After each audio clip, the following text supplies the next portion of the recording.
Hi and welcome back. And if this is your first time joining us, I'm so glad you're here. This is Tales from the World's Firesides, and I'm Clive Gilson, your friendly neighbourhood story guy. Today's tale is something a little different, a little special. We're travelling to America's eastern seaboard for a First Nations tale called The Daughter of the Sun, which is an original Cherokee tale. This version comes from my collection Karakwa, First Nation Tales from America's Eastern States, but I've reimagined it slightly for today's telling, just enough to give it a fresh breath of life while honouring the spirit of the original. So wherever you are, get comfortable, settle into your favourite chair, and let's step together into the story. The Daughter of the Sun. The sun lived on the other side of the sky vault, but her daughter lived in the middle of the sky, directly above the earth, and every day as the sun was climbing along the sky arch to the west, she used to stop at her daughter's house for dinner. Now the sun hated the people on the earth because they could never look straight at her without screwing up their faces. She said to her brother, the moon, "My grandchildren are ugly. They grin all over their faces when they look at me."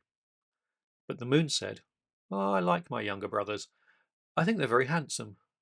This was because they always smiled pleasantly when they saw him in the sky at night, for his rays were milder. The sun was jealous and planned to kill all the people, so every day when she got near her daughter's house, she sent down such sultry rays that there was a great fever, and the people died by hundreds until everyone had lost some friend, and there was fear that no one would be left. They went for help to the little men, who said the only way to save themselves was to kill the sun. The little men made medicine and changed two men to snakes, the spreading adder and the copperhead, and sent them to watch near the door of the daughter of the sun, and to bite the old sun when she came next day. They went together and hid near the house until the sun came. But when the spreading adder was about to spring, the bright light blinded him, and he could only spit out yellow slime, as he does to this day when he tries to bite. She called him a nasty thing and went by into the house, and the copperhead crawled off without trying to do anything. So the people still died from the heat, and they went to the little men a second time for help.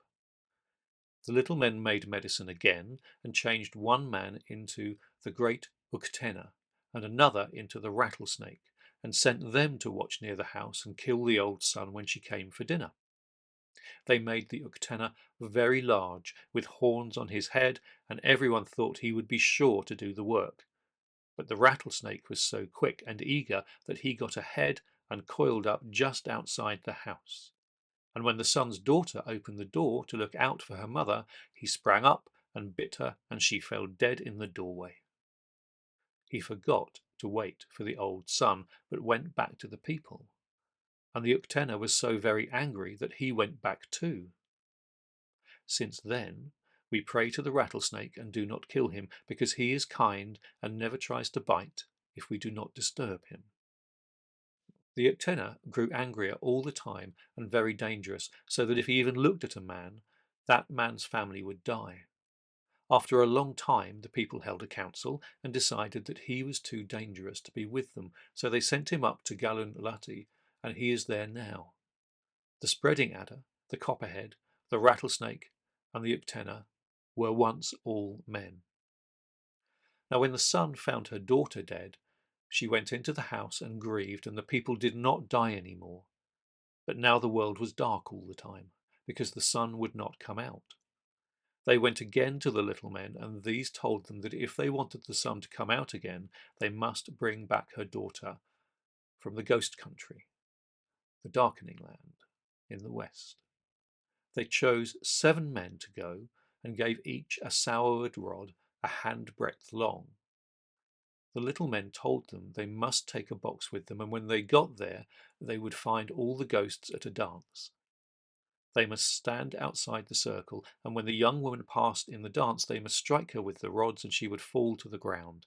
Then they must put her into the box and bring her back to her mother. But they must be very sure not to open the box even a little way until they were home again. They took the rods and a box and travelled 7 days to the west until they came to the darkening land. There were a great many people there, and they were having a dance just as if they were at home in the settlements. The young woman was in the outside circle, and as she swung round to where the 7 men were standing, one struck her with his rod, and she turned her head and saw him. As she came round the second time, another touched her with his rod, and then another and another, until at the 7th round she fell out of the ring, and they put her into the box and closed the lid fast. The other ghosts seemed never to notice what had happened. The men took up the box and started home toward the east. In a little while the girl came to life again and begged to be let out of the box, but they made no answer and went on.